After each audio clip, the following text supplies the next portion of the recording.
अक्सर घर में गृह कलेश रहता है, लड़ाई झगड़े रहते हैं। समझ में नहीं आता कि आखिर ये लड़ाई झगड़े क्यों है। कभी सास बहू में, कभी हस्बैंड वाइफ में, तो कभी बच्चों में और पिता में, तो कभी पड़ोसियों के साथ। क्या वाकई में इसका हमारी कुंडली से कोई लेना देना होता है?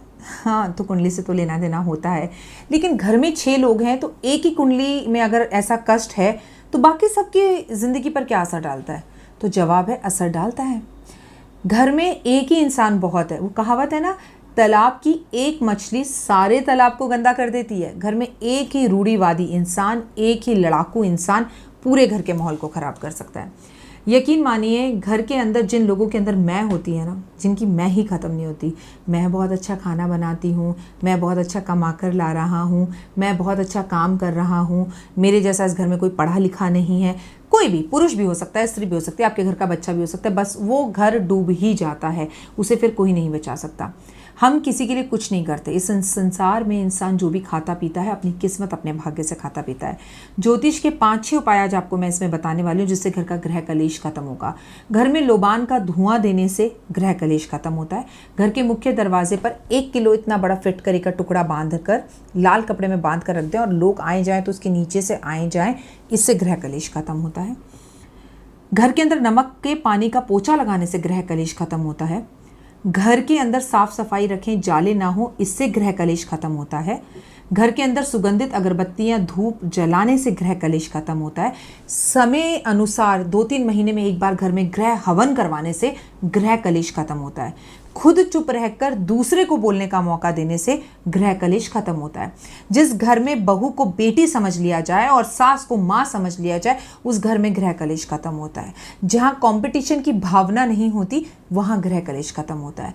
घर में हल्के रंग की दीवारों का कलर करवाने से गृह कलेश खत्म होता है।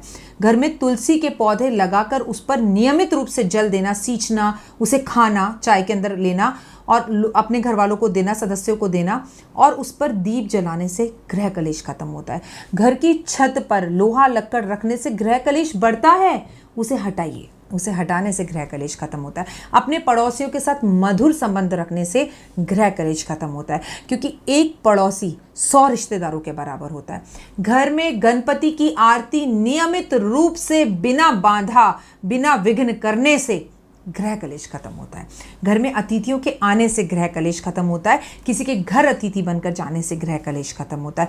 नियमित रूप से रोज सुबह ब्रह्म मुहूर्त में उठने से गृह कलेश खत्म होता है।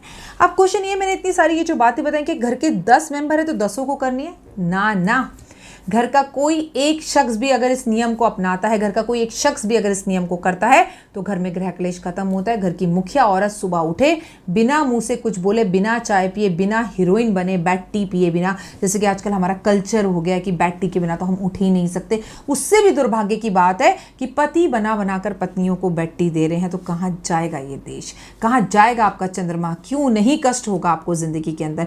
पति को भगवान बनाने को नहीं कह रही हूँ, लेकिन बिस्तर पर बिना मुंह धोए, झूठा मुंह बैठ के चाय और रस खाने वाले लोग जीवन में कभी तरक्की नहीं कर सकते। ये छोटी सी बात आज आप समझ लीजिए। चलिए, फिलहाल आपके घर में गृह कलेश न रहे, ऐसे मैं दिल से कामना करती हूँ और उम्मीद करती हूँ कि जिस दिन आप लोगों को अपने से ज़्यादा मान सम्मान देने लगेंगे, इंसान को इंसान समझने लगेंगे, घर की काम वाली को काम वाली ना समझ के घर का मेंबर समझने लगेंगे, उस दिन उन्नति, तरक्की आपको ज़रूर मिलेगी। खुद से प्यार कीजिए, देश से प्यार कीजिए, दुनिया से प्यार कीजिए। दुनिया आपसे प्यार करेगी, क्योंकि जो देंगे वही मिलेगा। फिर होगी आपसे मुलाकात। जब तक के लिए जय माता दी।